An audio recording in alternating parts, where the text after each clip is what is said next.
Iran, Israel, America మధ్య war కొనసాగుతోంది. పశ్చిమాసియాలో ఉద్రిక్తతలు ఏర్పడడంతో గల్ఫ్ దేశాల్లో చిక్కుకున్న వారంతా వారి వారి సొంత దేశాలకు తరలి వెళ్తున్నారు. విమానాలు కూడా రన్ అవుతుండటంతో చాలా మంది తమ ఇండ్లకు చేరుకుంటున్నారు. ఇరాన్, దుబాయ్, ఖతార్ వంటి దేశాల్లో ఉన్న భారతీయులు చాలా మంది ఇండియాకి చేరుకుంటున్నారు. ఢిల్లీ, బెంగళూరు, అహ్మదాబాద్ ఎయిర్పోర్టుల్లో దిగిన తర్వాత కొందరు భావోద్వేగానికి గురవుతున్నారు. వార్ నుంచి తాము బయటపడతామని అస్సలు ఊహించలేదంటున్నారు. అక్కడే ఉండిపోవాల్సి వస్తుందేమోనని, ఇండియాకి ఎప్పటికీ తిరిగి రాలేమోనని భయపడుతున్నారు కొందరు. ఇరాన్, దుబాయ్, ఖతార్లోని ప్రస్తుత పరిస్థితులను గుర్తు చేసుకుంటూ ఆందోళన వ్యక్తం చేశారు.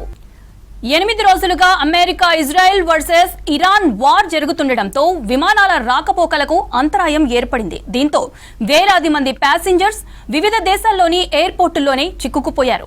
తర్వాత పరిస్థితులను బట్టి విమానాల సంస్థలు తమ ఫ్లైట్లని నడుపుతున్నాయి. దీంతో ఎయిర్పోర్టుల్లో చిక్కుకున్న ప్రయాణికులు తమ సొంత దేశాలకు తరలి వెళ్తున్నారు.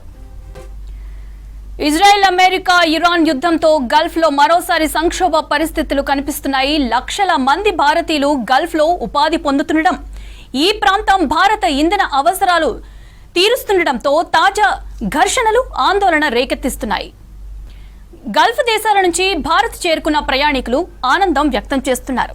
యుద్ధ వాతావరణంలో తాము భయానక పరిస్థితులను ఉన్నామని వెల్లడించారు. అక్కడ క్షణముక యుగంలా గడిచిందని, తిరిగి వస్తామా అన్న భయంతో గడిపామని చెబుతున్నారు భారత్ కి తిరిగి వచ్చిన వాళ్ళు. ఢిల్లీ, ముంబై, బెంగళూరు, చెన్నై ఎయిర్పోర్ట్లకు చేరుకోగానే పశ్చిమాసియాలో తాము అనుభవించిన భయాందోళనలను మీడియాతో పంచుకుంటున్నారు. ఇరాన్ దాడులు కొనసాగుతుండటంతో అక్కడ పెద్ద సంఖ్యలో చిక్కుకున్న భారతీయులను తరలించటం సవాల్గా మారింది. ఇజ్రాయెల్, అమెరికా యుద్ధం వల్ల గల్ఫ్ దేశాల్లో చిక్కుకున్న భారతీయులు క్రమంగా స్వదేశానికి చేరుకుంటున్నారు. పశ్చిమాసియాలో యుద్ధ వాతావరణంతో విమానాల రాకపోకలు స్తంభించడంతో భారీ సంఖ్యలో భారతీయులు సౌదీ అరేబియాలో చిక్కుకుపోయారు.